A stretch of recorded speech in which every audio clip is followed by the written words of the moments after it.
सूर्य क्रिया आपके सिस्टम को बाकी सौर मंडल के साथ तालमेल में लाने का एक अद्भुत प्रयास है। सूर्य नमस्कार मुख्य रूप से मणिपुर चक्र को सक्रिय करता है। आपकी शारीरिक सेहत, मानसिक सेहत, आपकी आध्यात्मिक संभावना, सब कुछ इससे तय होता है। सूर्य क्रिया बुनियादी अभ्यास है। सूर्य नमस्कार उसका सरल रूप है।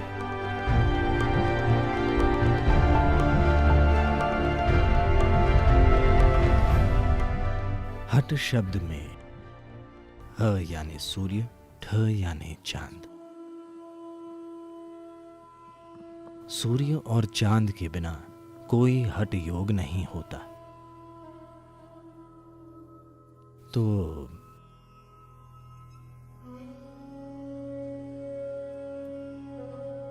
ऐतिहासिक रूप से, क्योंकि मैं विद्वान नहीं हूं, पता नहीं लोगों ने पहली बार use this name for the first time as Namaskar or Surya Namaskar. कब सूर्य नमस्कार नाम का इस्तेमाल किया था, पर अलग अलग जगहों में यह अभ्यास अलग अलग तरह से सिखाया जाता है। मैं गलतियां नहीं बता रहा, मैं कह रहा हूं। इसे अलग अलग जगहों में अलग अलग वजहों से जानबूझकर अलग अलग तरीकों से सिखाया जाता है। आश्रम में मुझे लगता है लोग 4 अलग अलग तरह के सूर्य नमस्कार का अभ्यास करते हैं। मैं एक अलग तरह का सूर्य नमस्कार करता हूं, यानी 5 तरीके।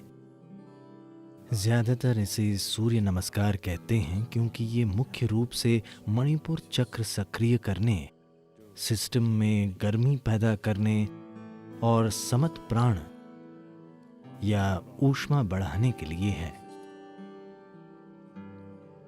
सौर शब्द सिर्फ एक प्रतीक नहीं है। मैं चाहता हूं आप ये समझें कि धरती पर आप जो भी गर्मी महसूस करते हैं वो वाकई सूर्य से आती है, जो कई तरीकों से इकट्ठी और मुक्त होती है। या हाइड्रोकार्बन्स का रूप ऐसा इसलिए है क्योंकि वे सूर्य में पके हुए हैं। अगर आप एक लकड़ी का टुकड़ा जलाते हैं तो सिर्फ सौर ऊर्जा बाहर आती है। अगर सौर ऊर्जा हटा दी जाए तो धरती ठोस बर्फ बन जाएगी। शोध से पता चला है कि 18 घंटों के समय में सारे समुद्र बर्फ बन जाएंगे। अगर सूर्य अभी गायब हो जाए तो परसों सुबह तक सब कुछ ठोस बर्फ होगा, कुछ भी तरल या लिक्विड नहीं बचेगा। तो सब कुछ सौर ऊर्जा से चलता है। शायद आप सोचें कि हम थर्मल या गैस से पावर पैदा कर रहे हैं। नहीं, सब कुछ सौर ऊर्जा से हो रहा है। मुझे ये पक्का तो नहीं पता, मैं इसकी बारीकियां जानना चाहूंगा, पर अकेला उपवाद शायद अणु का टूटना हो सकता है। ये सौर नहीं है और तभी इसे सबसे प्रभावी और खतरनाक माना जाता है, क्योंकि उसमें इस सिस्टम के सामान्य ऊर्जा भंडार का उपयोग नहीं किया जाता, जो कि सूर्य है। So when we activate the sun in the system, the body begins to glow and shine. जब हम सिस्टम में सूर्य को सक्रिय कर देते हैं तब शरीर दमकने लगता है। अगर आपको कुछ ऐसी समस्याएं हैं जो आमतौर पर सिस्टम में ज़्यादा बलगम के रूप में प्रकट होती हैं, सिर्फ नाक में ही नहीं, हर जगह बलगम बढ़ सकता है। जो व्यक्ति सूर्य नमस्कार करता है उसके ग्लैंड से निकलने वाले स्राव और बलगम के स्तर बहुत आसानी से संतुलित और ठीक रहते हैं। इससे सिर्फ शारीरिक सेहत ही नहीं, कई चीज़ें तय होती हैं। आपकी शारीरिक सेहत, मानसिक सेहत, आध्यात्मिक संभावना सब कुछ इसी से तय होता है कि आप में कितनी सौर ऊर्जा या कहें कि आपकी ग्रंथियों से निकलने वाले स्राव कितने संतुलित हैं। अगर ग्रंथि स्राव थोड़े भी असंतुलित हों तो यहाँ बैठकर सुनना भी बहुत मुश्किल होगा। ध्यान या कुछ और करना तो दूर की बात है। आपको अजीब महसूस होगा क्योंकि केमिस्ट्री कमजोर हो जाएगी।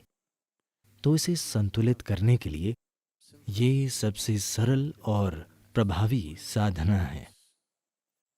जब हम हठ योगा स्कूल शुरू करेंगे तब हम एक खास तरह का सूर्य संबंधी अभ्यास सिखाएंगे। काफी कुछ सूर्य नमस्कार जैसा, पर उसे सूर्य क्रिया कहते हैं। उसमें खास तरह से सांस लेना और दूसरी चीजें शामिल हैं। सूर्य क्रिया आपके सिस्टम को पूरे सौर मंडल के तालमेल में लाने का एक अद्भुत प्रयास है। सूर्य नमस्कार और सूर्य शक्ति ये दोनों अभ्यास दूर के रिश्तेदार हैं। अगर आप लोगों को बारीक चीजें बताएंगे तो हर कोई नहीं समझेगा, तो उन्हें थोड़ा सरल बनाया गया है।